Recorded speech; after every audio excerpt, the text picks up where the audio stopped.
Hi, I'm Bill Ritchie, and today we're going to test Galleon number 4.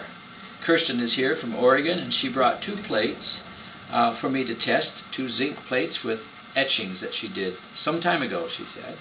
So I'm going to print those, and then if there's time, I'm going to print another one on a copper plate that I did just recently, expressly for testing the 4 Galleon presses I'm making this year. So to get started, I'll warm the plate slightly. I'm going to be inking it in black ink. It's a Charbonnel ink, and I'm not mixing anything in it. It's straight out of the tube. But ink always applies better if it's warm, on a warm plate. This is one of those rare opportunities to use zinc plates. I used to use them a lot when I was teaching in university. Students liked zinc because it was cheap, and we used nitric acid because it was fast to etch. But in my later years I realized that I had been selling my prints for hundreds of times over what the cost of the plate was, and therefore I could graduate to copper. And I've been using copper for the last 10 years. Also, my presses require only 22 gauge, so I don't have to buy the more expensive 16 and 18 gauge thickness copper. In the video, I work from the rubber squeegee first when I spread out the ink. I could use a mat board chip just as easily. Then I move to the tarlatan, and from the tarlatan I go to a paper wipe, and after the paper wipe I use talcum on my hand. A friend of mine came and printed. He was dipping his tarlatan, the dirtiest tarlatan, in the ink and just kind of pounding it on the plate like that. They were dry points. But I seldom use tarlatan on a dry point. So I usually just I ink it, and then I usually roll it out with a brayer real thin, and then I hand wipe it all the way. Oh, and paper wipe. I like paper wipe.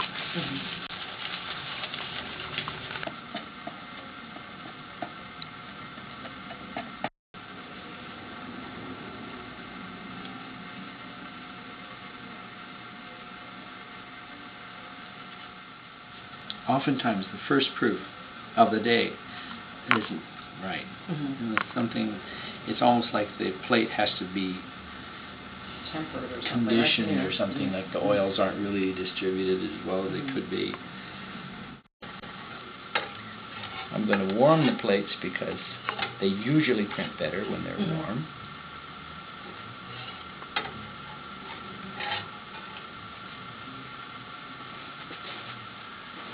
I'm just going to put this here for now and get the other plate. I want to print them both at one time.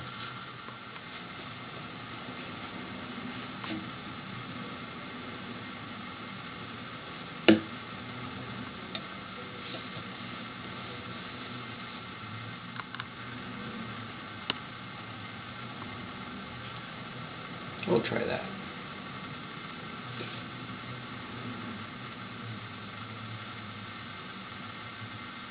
Now it comes to the plate. Now it's too tight for the plate.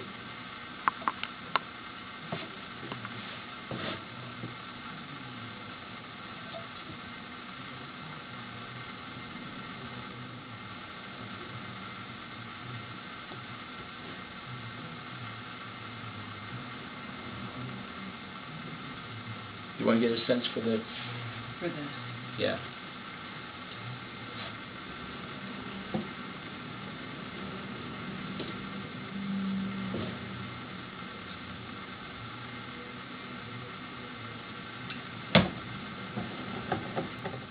And we know it's adequate pressure because of the nice emboss we get around the sides.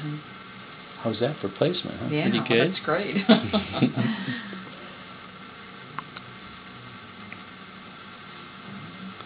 that's a nice plate.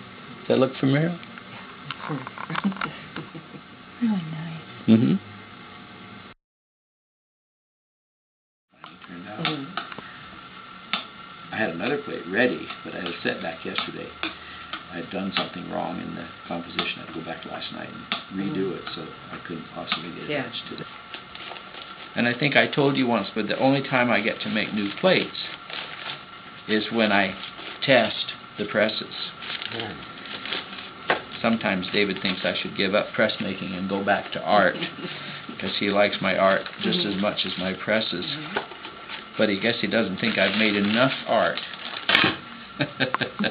Well, in the future, I'm going to test that thesis. I buy art. Do you? Yeah, that's all. And I go like for 2 months, and we'll have conversations.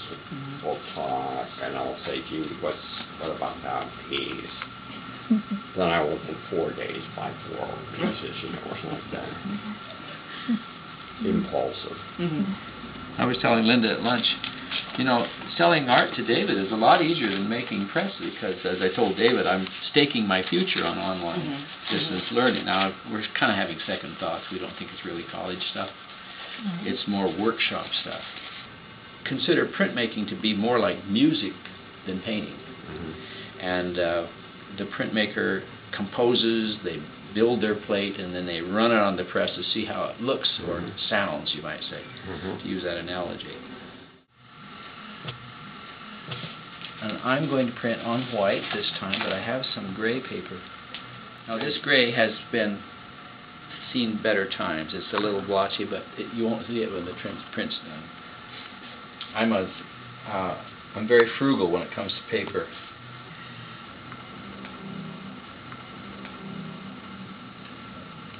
Now, what's the secret for getting the placement right? Is it just experience? I eyeball it, but Mm-hmm. you use what's called L registration. You make a sheet that's shaped like an L, and then there's a mark on the side of the press where the L goes, and you get everything placed, and then you take the L thing away. I watched them use it on a DVD that came from Crown Point Press, and it's in their books too. Most printmaking books have all their favorite registration techniques, but a long time ago, I decided I just like to eyeball it, and it's called loose registration or wild registration. And again, it's a feeling that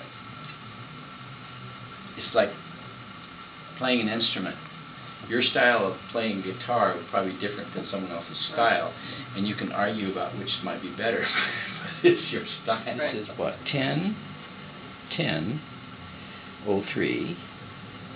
This is the moment number 1502.